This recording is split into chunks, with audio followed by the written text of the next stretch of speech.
Queridos irmãos, a paz seja Jesus. Aqui quem vos fala é o irmão Carlos Filho.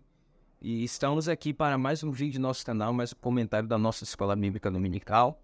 Nós estamos estudando o terceiro trimestre de 2023, a Igreja de Cristo e o Império do Mal.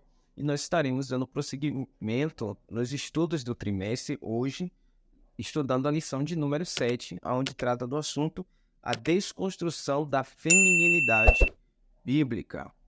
Quais são os riscos da Igreja do Senhor com a ideologia, agenda feminista? Como isso pode impactar no ministério das mulheres?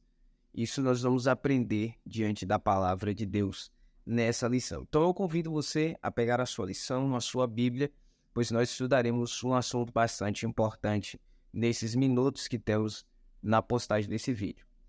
Para nós estudarmos essa lição, o textuário da lição está embasado no livro de Provérbios, capítulo de número 31 e verso de número 30, e diz assim: enganosa é a graça e vaidade, a formosura, mas a mulher que teme ao Senhor, essa será louvada. A verdade prática consiste em: a mulher foi criada para cooperar com o homem. Deus lhe confiou a dádiva da maternidade e função de ser esposa e auxiliadora. Então essa é a nossa verdade prática. A leitura bíblica que é feita em classe está no livro de Provérbios, capítulo de número 31, versos de número 10 ao verso de número 31. Acompanhe, por gentileza, a leitura. Provérbios capítulo 31. Mulher virtuosa, quem a achará? O seu valor muito excede o de rubins. O coração do seu marido está nela confiado, e a ela nenhuma fazenda faltará. Ela lhe faz bem e não mal, todos os dias da sua vida. Busca lã e linho e trabalha de boa vontade com as suas mãos. É como um navio mercante, de longe traz o seu pão. Ainda de noite, se levanta e dá mantimento à sua casa e a tarefa às suas servas. Examina uma herdade e adquire-a, planta uma vinha com o fruto de suas mãos. Cinge os lombos de força e fortalece os braços. Prova e vê que é boa sua mercadoria, e a sua lâmpada não se apaga de noite. Estende as mãos ao fuso, e as palmas das suas mãos pegam na roca. Abre a mão ao aflito, e ao necessitado estende as mãos. Não temerá, por causa da neve, porque toda a sua casa anda forrada de roupa dobrada. Faz para si tapeçaria, de linho fino e de púrpura é a sua veste. Conhece-se o seu marido nas portas, quando se assenta com os anciãos da terra. Faz panos de linho fino, e vende-os, e dá cintas aos mercadores. A força e a glória são as suas vestes, e ri-se do dia futuro. Abre a boca com sabedoria, e a lei da beneficência está na sua língua. Olha pelo governo de sua casa e não come o pão da preguiça. Levantam-se seus filhos, e chamam-na bem-aventurada, como também seu marido, que a louva, dizendo: muitas filhas agiram virtuosamente, mas tu a todas és superior. Enganosa é a graça, e vaidade, a formosura, mas a mulher que teme ao Senhor, essa será louvada. Dai-lhe do fruto das suas mãos, e louvem-na nas portas as suas obras. Queridos, a Bíblia apresenta para nós vários modelos de mulheres que foram modelos e são exemplos vivos da feminilidade bíblica. Essas mulheres foram referências como esposa, como mãe, como administradora, até mesmo empreendedora, mulher exemplar, aonde o texto bíblico chama essas mulheres de mulheres sábias, mulheres virtuosas. E a Bíblia diz que essa será louvada, ou seja, essa será reconhecida diante de todos que veem as suas obras. Porém, diante dos tempos modernos, nós temos visto uma grande alta no crescimento da agenda feminista, que tenta desconstruir a imagem do perfil feminino de acordo com a Bíblia.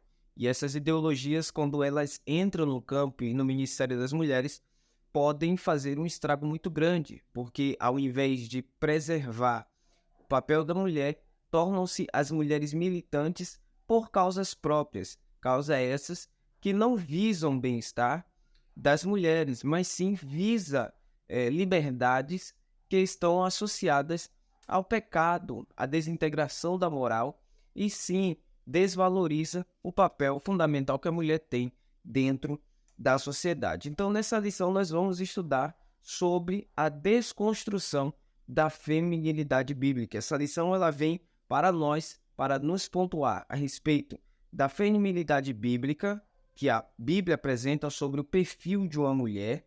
Ela vem para nos apresentar a respeito da desconstrução dessa feminilidade, que é referente aos conceitos e agenda feminista, e no final nós temos o exemplo bíblico de uma mulher virtuosa como modelo e símbolo de feminilidade. Em primeiro ponto da lição nós temos a feminilidade bíblica e em primeiro subponto a criação divina da mulher. Nós bem sabemos que a mulher foi criada juntamente com o homem. É claro que por ordem de criação o homem foi criado primeiro e sucessivamente a mulher. Ambos foram criados iguais. Na ordem da criação, Adão ele é criado antes e depois é criado a mulher. Porém, é muito bom e importante salientar o porquê que a mulher existe. Isso se dá por conta de uma necessidade vista por Deus no momento da criação. Ele criou o homem e fez com que o homem dominasse tudo aquilo que já havia sido criado, todo o jardim e os animais. Porém, Deus viu a necessidade no homem e por isso ele cria a Eva. Vejamos o texto de Gênesis, no capítulo de número 2, que fala sobre esse assunto. Capítulo de número 2 e o verso de número 18, Deus faz assim: E o Senhor Deus disse, não é bom que o homem esteja sozinho. Eu farei uma adjuntora adequada para ele. Então, em primeiro lugar, que nós podemos que Deus percebeu que Adão estava só. Isso fala de solidão. Deus percebeu que Adão, por mais que tivesse a companhia dos animais sobre a sua supervisão, essa imensidão do jardim, Deus percebeu que Adão estava solitário, ao que me faz entender que Adão não estava 100% feliz. É por isso que Deus diz, faremos para ele uma ajudadora adequada, ou seja, essa mulher atenderia aos requisitos básicos para atender e completar as necessidades do homem.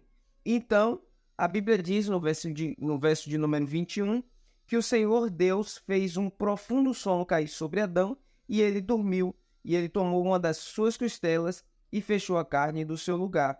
E da costela que o Senhor Deus havia tirado do homem, ele fez a mulher e levou ao homem. Então, nós temos aqui, primeiramente, Deus vendo a solidão de Adão, Deus vendo um projeto para criar uma ajudadora que fosse ou que se igualasse à altura para completar o homem, e depois que Deus faz essa mulher da costela de Adão, Deus leva essa mulher a ele e apresenta a ele. E aqui nós podemos ver, diante do texto bíblico de Gênesis, também no capítulo de número 2, que quando Adão recebe esta mulher que Deus apresenta a ele, tirada dele, verso de número 23, Adão responde assim, e disse Adão, agora é osso dos meus ossos e carne da minha carne. Ela será chamada mulher, porque ela foi tomada de dentro do homem.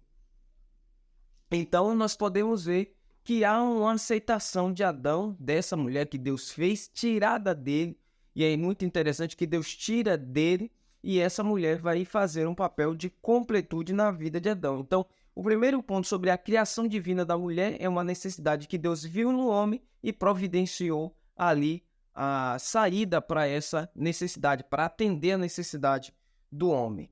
Segundo, a bênção da maternidade. Deus, quando criou a mulher, ele deu a ela a bênção da maternidade. Quando Deus ordena ao homem e à mulher frutificar e multiplicar-se. Lembrando que essa ordem ela não é diretamente ao homem, mas essa ordem é dada a ambos, né? O homem sozinho não consegue procriar, a mulher sozinha também não consegue procriar. A junção dos dois é o ambiente perfeito, o cenário perfeito para que haja essa multiplicação, frutificação e enchimento da terra. Então, a continuidade da humanidade das gerações estão sob responsabilidade do homem e da mulher. E é interessante porque Adão chama Eva porquanto ela era a mãe de todos os viventes. Assim como Adão foi pai de todos os homens, falando da cabeça da raça humana, da coroa da criação, nós temos Eva, né? E o seu nome representa mãe, porque ela era mãe de todos os viventes. É a partir dela que a geração começa. Adão, ele é o pai, ele é a coroa da criação, porque ele foi o primeiro homem que existiu, o primeiro homem criado. Mas é Eva que faz essa sociedade começar a crescer, porque através da junção dela com Adão, há o crescimento populacional. Desse modo, o papel natural da mulher inclui a dádiva da procriação, de cuidadora do lar e dos filhos. Aqui, porém, é importante ressaltar que esse papel da mulher, constituído pela biologia e, consequentemente, reafirmado pela Bíblia, é um ponto sensível das feministas. Então, diante disso aqui, as feministas, com sua agenda ideológica, pregam que a mulher ela não deve ter essa responsabilidade com a procriação. Fazem isso de uma forma que a maternidade ou a procriação, a responsabilidade de manter viva as gerações para que a vida continue, se torne um peso. E, na verdade, isso aqui diante da Bíblia é uma bênção. É uma bênção que Deus deu ao homem e esses comandos foi dado ao primeiro casal no jardim. E é interessante que quando Maria é visitada pelo anjo do Senhor, ela irrompe em um cântico agradecendo a Deus por essa bênção da maternidade. Ela carregou Cristo, o Filho de Deus, em seu ventre. Em terceiro ponto, subponto, nós temos a mulher como auxiliadora. Então aqui nós podemos ver que Deus criou a mulher para ser auxiliadora. O texto bíblico nos diz que Deus pensou em dar a Adão uma mulher, uma ajudadora adequada, né? Então Deus pensou na mulher como esse auxílio, como esse amparo, como esse ombro amigo para o homem. Muito diferente do que aquilo que as feministas olham para a mulher e acreditam, e eles afirmam que a Bíblia é opressora e faz as mulheres serem oprimidas pelos homens. Mas, na verdade, não é assim que a Bíblia diz. Podemos ver que Deus cria a mulher para ser um auxiliador, e Deus cria a mulher com todas as qualidades para ser uma auxiliadora adequada, isso é, aquela que se encaixa perfeitamente. Então, a necessidade daquilo que o homem não tem, a mulher tem. Todas as capacidades que no homem está em falta, a mulher tem. E isso é uma bênção. Porque, por exemplo, nós temos exemplo de que a mulher ela tem uma visão muito mais perspicaz, ela é muito mais detalhista, ela está muito atenta aos detalhes. Isso é algo que o homem não tem. As habilidades que a mulher tem, o homem não tem. Então, Deus criou ambos iguais em questão de pessoalidade, né? A moral, ambos tinham inocência, ambos tinham o mesmo temor, porém, em questões de pensamento, de características, eles são divergentes. Então, Deus criou a mulher para ela ser um ajudador idôneo. E isso foi assim porque Adão convivia com os animais, mas ele sentia a necessidade de ter uma mulher. Então, Deus, vendo essa necessidade, ele cria a mulher que é capaz de suprir e completar a necessidade do homem. Então, essa complementariedade mútua é necessária à formação do casal, à procriação, satisfação sexual, vivência afetuosa e prazerosa para cumprir a vontade de Deus. Então, Adão estava apto, porque agora ele tem um ajudador, ele tem uma auxiliadora que vai o ajudar. E quando fala sobre isso, é aqui que entra o texto dizendo que o varão, né, se juntará à sua mulher, deixará a sua casa e se unirá à sua mulher, com esse perfil de mulher ajudadora. E claro, se o homem de Deus tiver uma mulher de Deus ao seu lado, ele poderá sim, ambos, fazer juntos a vontade de Deus. O segundo ponto da lição é a desconstrução da feminilidade, e o primeiro subponto é o ativismo feminista. Nós sabemos que no século XIX o ativismo feminista começou na Europa e depois nos EUA, e a primeira onda do feminismo vem nesse período, né? As mulheres, nesse período, elas começaram a reivindicar direitos iguais aos dos homens, e o primeiro ato deles que se popularizou foi o direito ao voto. As mulheres lutando para que elas pudessem votar, ter o direito de voto e de escolha. Já no século XX começa ali a segunda onda do feminismo, que lutou por direitos reprodutivos, liberdade sexual. E a ativista desse movimento feminista é a Simone de Beauvoir, né, que no período ali de existência 1908 a 1986.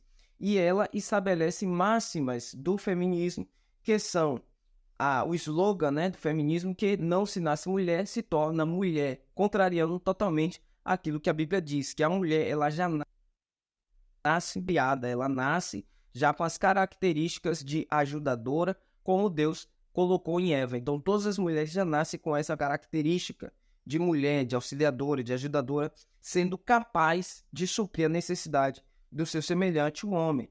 Se amplia esse ativismo, ele avança e se amplia para a discussão de gênero e movimento. Ou seja, então, você pode começar a ver que o ativismo ele sempre vai puxar um abismo mais profundo, aonde as pessoas não vão lutar por aquilo que é realmente importante, mas vão se tornar militantes de causas. E essas causas são vazias. Porque você pode observar, acontecem muitas coisas com muitas mulheres e as militantes elas não fazem nada. Agora, se for uma coisa que vai chamar atenção, né, com um termo dizendo vai lacrar, aí elas aparecem para dizer que estão defendendo, mas na verdade não há nenhuma defesa. E se você estudar um pouco sobre a história de Simone de Beauvoir, você vai entender que essa mulher ela nunca lutou pelas causas feministas. E aqui eu vou deixar a recomendação de um livro da escritora Ana Campanholo que fala muito bem sobre esse assunto. Em 2011, a partir de um fenômeno na Universidade de Toronto, no Canadá, se introduz o slogan Meu Corpo, Minhas Regras, aonde esse slogan, nós já falamos isso na lição sobre a dessacralização da vida no ventre materno, que é uma libertinagem para fazer aquilo com o seu corpo, aquilo que achar, sem a responsabilidade de saber lidar com aquilo, com aquela responsabilidade. Muitas das vezes as feministas, né, uma das causas mais em alta das feministas é lutar a favor da legalização do aborto, principalmente no Brasil, da legalização do aborto, com base nesse slogan, do meu corpo, minhas regras. Porém, nós já falamos em lições anteriores que esse slogan ele é uma falácia, até porque quando nós tratamos da ideia do aborto, há um outro corpo dentro do ventre. Então, não podemos usurpar da liberdade se há um outro corpo que também tem liberdade dentro do corpo dessa pessoa. Como cristão, nós devemos afirmar e defender os direitos das mulheres. Com certeza, o machismo ele não é correto, ele não é bíblico. E se tiver qualquer homem machista, ele está totalmente fora dos padrões da Bíblia. Nós devemos lutar pelas mulheres. Devemos combater todo tipo de discriminação contra as mulheres. Por exemplo, eu não concordo que a mulher seja proibida de pregar na igreja por ela ser mulher. Eu acho isso horrível. A mulher ela tem o direito de pregar, até porque Jesus diz, ide por todo mundo e pregai o evangelho, e deu essa comissão aos seus discípulos, né? Mas esse é um exemplo. Mas, por exemplo, nós não podemos passarmos a ser militantes, porque aí nós estamos entrando também no ativismo feminismo. E o ativismo feminismo busca desconstruir os valores bíblicos. Então, nós não podemos entrar nesse meio.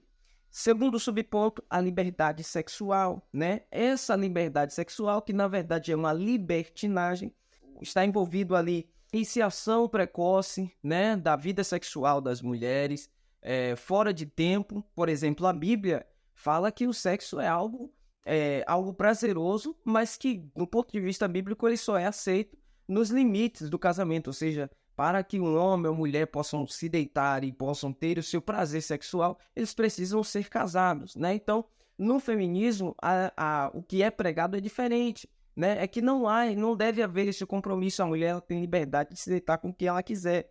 Então, não existe mais essa questão das mulheres se guardarem para o casamento, porque isso também é uma opressão dos homens, né? Uma opressão machista.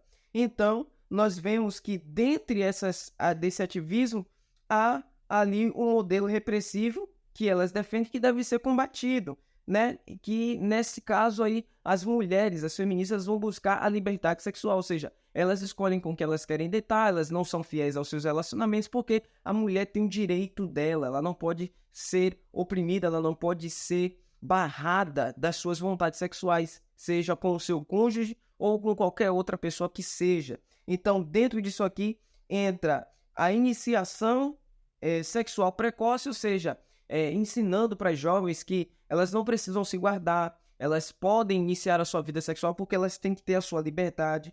E aí você tem também a prática da homossexualidade, o aumento, o crescimento do lesbianismo, você tem a fornicação, o adultério, prostituição, que vem tudo desse ativismo feminista que vai de contra aos preceitos bíblicos. Nessa esteira também estão os temas como aborto, que é o sexo sem responsabilidade, uma gravidez indesejada. Então, a pessoa que engravidou decide por livre e espontânea vontade arrancar aquele feto, aquela criança que está sendo gerada, porque não quer ter a responsabilidade. A gravidez indesejada, que é um dos motivos para que haja o aborto, e a desconstrução da família são radicalizados pelo ativismo ideológico do movimento. Então vamos lá. Terceiro subponto, ataques à família tradicional. A escritura, ela nos ensina que o casamento ele é monogâmico, isso é, um homem e uma mulher, e ele é indissolúvel, ou seja, só podendo ter ali a separação a partir da morte de um dos cônjuges, tendo como o líder da família o homem, que é o cabeça da mulher, de acordo com a Bíblia. Porém, para a ideologia feminista, essa fórmula bíblica, ou esse modelo bíblico, ele é um modelo de escravização, de opressão às mulheres, que obriga o casal a ter relações sexuais apenas com o cônjuge, e isso se torna uma tirania aos laços conjugais que não pode ser rompida, ou seja, na ideologia feminista, a mulher ela não pode somente fazer sexo ou ter a relação sexual com seu cônjuge, ela pode se deitar com quem ela quiser porque ela é livre. E se isso acontece, é porque isso é uma forma opressora de oprimir as mulheres, dela ser apenas usada pelo seu esposo. Então, olha só como a ideologia feminista é terrível, né? E, de acordo com a Bíblia, esses laços conjugais, eles não podem ser rompidos, tá? Eles devem ser preservados porque o casamento ele é indissolúvel. Nesse sentido, a visão marxista, né, de Karl Marx, de desconstrução da família tradicional e a promoção da liberdade sexual e a dissolução do matrimônio. Então, todas essas ideologias estão tudo baseadas nas filosofias, né, de Karl Marx, né, que busca desconstruir a família, busca ali a promoção da liberdade sexual e a dissolução do matrimônio, porque tudo é um projeto para destruir as famílias. Desse modo, o ativismo radical rejeita a maternidade, faz apologia ao aborto e considera ofensivo o papel da mulher como auxiliadora, enaltece a lascívia e engaja-se com uma luta de gênero contra homens. Se lá no princípio, no Gênesis, Deus viu a cidade de Adão e criou Eva com as características para suprir Adão, agora o feminismo acredita que as mulheres são superiores aos homens. Então ela deixa de fazer a sua função como Deus a projetou para que ela fizesse, e agora as mulheres estão querendo sobrepor. E aí há um problema, porque Deus criou a mulher justamente para suprir a necessidade do homem. Deus já criou ela com esse modus operandi. Então, quando a mulher tenta se sobrepujar, passar acima do plano estabelecido de Deus para ela, ela acaba se frustrando e aí acaba ocorrendo as coisas que nós temos visto nesses dias, né? E aí, isso é um grande problema para a Igreja do Senhor e é um grande problema quando isso entra na esfera feminina da Igreja. Então, no terceiro ponto, nós temos a finalização da lição. Com o terceiro ponto, a mulher virtuosa, um símbolo bíblico de feminilidade. Primeiro subponto, modelo de esposa fiel. A Bíblia diz, em Provérbios 31:10, que a mulher virtuosa é de inestimável valor. E ela tem um valor, mas ela não tem um preço. É basicamente isso que o texto está dizendo. A mulher virtuosa tem a confiança do seu marido, de que ela vai ser uma mulher fiel, ela terá pureza sexual, de que ela será uma boa administradora do lar e das finanças, que ela será uma boa educadora. E ela proporciona contínuo bem-estar, é uma mulher confiável e não é instável, é uma mulher sólida, uma mulher que tem uma estabilidade. As suas ações inspiram a indispensável confiança que faz de seu marido um homem bem-sucedido. Então, uma mulher virtuosa, como está escrito em Provérbios 31, ela torna o seu esposo bem-sucedido. Vou refazer as minhas palavras, a palavra do texto de Gênesis. Deus disse, vou fazer para Adão uma ajudadora adequada. Se você, mulher, for uma mulher virtuosa, você será uma mulher que fará com que o seu cônjuge, o seu esposo tenha sucesso. E se ele tiver sucesso, a casa, o matrimônio, a família toda irá bem, porque ele tem uma mulher. A Bíblia diz que a mulher sábia edifica, mas a tola a derruba. Então, esse é o perfil modelo de uma mulher. Segundo o subponto, padrão de uma mãe amorosa. A mulher virtuosa é também uma mãe dedicada. Ela se levanta para dar mantimento à casa, ela providencia a refeição para a família, ela preza pelo bem-estar do marido e dos filhos, ela gerencia diversas tarefas no lar. Ela é uma mãe protetora, seus filhos estão bem adequadamente vestidos, tanto no calor como no frio. A mãe virtuosa educa sua prole com sabedoria e bondade. Então, novamente, os grandes homens da história tiveram por trás uma grande mãe que lhe ensinou desde pequeno. Antecipa-se às dificuldades domésticas. Então, os filhos reconhecem o seu valor incalculável, elogiam, agradecem e retribuem o amor recebido dessa ditosa mãe. Aqui fica claro, né? Esse exemplo baseado no texto de Provérbios, porém é necessário entender que com homens também precisamos ajudar, né? Porque não podemos apenas achar que a mulher ela vai fazer todas essas funções da casa e ela se vire com as coisas da casa, né? Se pode ajudar, tem a possibilidade de ajudar, ajuda, dá a mão, porque aí tudo fica mais fácil de se resolver. Faz uma coisa, faz outra, é claro que o homem não tem essa vocação tanta para fazer muitas coisas como as mulheres fazem. Elas têm o toque delas, mas o homem pode ajudar, pode varrer uma casa, passar um pano, lavar uma louça, né, limpar um banheiro. Isso não vai tirar a masculinidade de ninguém, mas vai auxiliar, vai ajudar a sua mulher e naquilo que for necessário no momento. Terceiro exemplo, o exemplo de administradora e empreendedora. A mulher virtuosa é uma notável administradora. É uma administradora de mão cheia. Aqui no texto de Provérbios fala que ela adquire tecidos, confecciona roupa, lençóis e coxas de boa qualidade. Negocia bens importados e de elevado padrão para a sua casa. Compra propriedades e são de vendas. Administra a produção e as vendas do seu empreendimento. Generosa, sensível, ajuda os pobres necessitados. É cheia de energia, de bom caráter, é autoconfiante em relação ao futuro.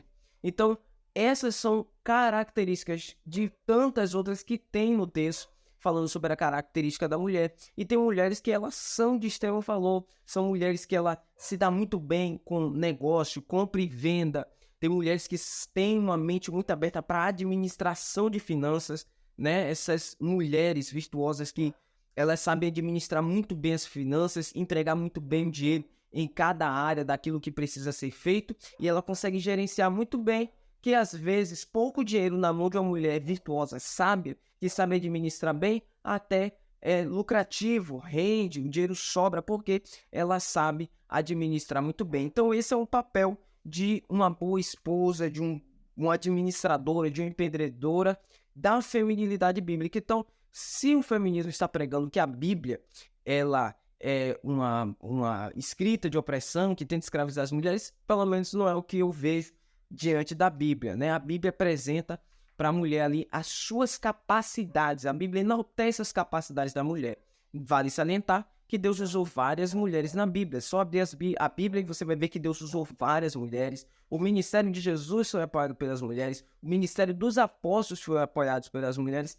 E todo homem precisa de uma mulher, seja para nascer, seja para ter uma esposa, ele necessita de uma mulher, tá bom? Então vamos anular esse pensamento feminista e vamos prosseguir ao que a Bíblia diz, tá bom?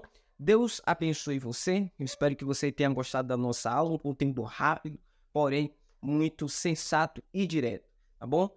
Se inscreva no canal se você não é inscrito, deixe teu like, teu comentário.